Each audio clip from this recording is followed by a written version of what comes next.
పెనుబీభత్సం అంటే ఎట్లా ఉంటుంది అన్నటువంటిది ఇజ్రాయిల్ ఇరాన్కి చూపించింది. నిన్ననే ట్రంప్ మాట్లాడింది. నిన్న రాత్రి నేను వీడియో పోస్ట్ చేశా. ఈ రాత్రి మీకు కాళరాత్రే అని చెప్పినటువంటిది. దానికి దమ్ముంటే నువ్వు హార్ముజ్ జలసంధి దగ్గరికి రా చూసుకుందాం లాంటి పదాలే వాడింది ఇరాన్.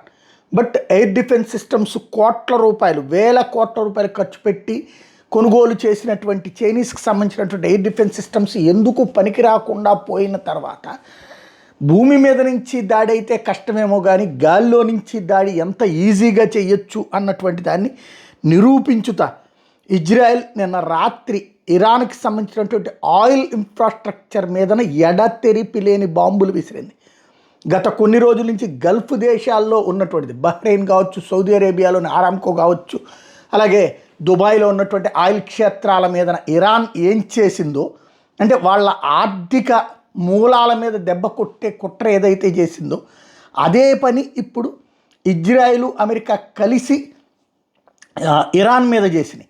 దాంతో భారీ ఎత్తున ఆ ప్రాంతం అంతా కూడా ఒక బ్లోట్ తరహాలో పేలుళ్ళు, మంటలు వ్యాపించినాయి.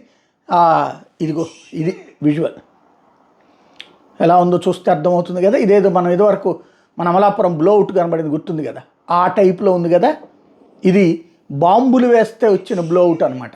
ఆయిల్ క్షేత్రాలు ధ్వంసం చేస్తే వచ్చినటువంటి బ్లోఅవుట్ అనమాట.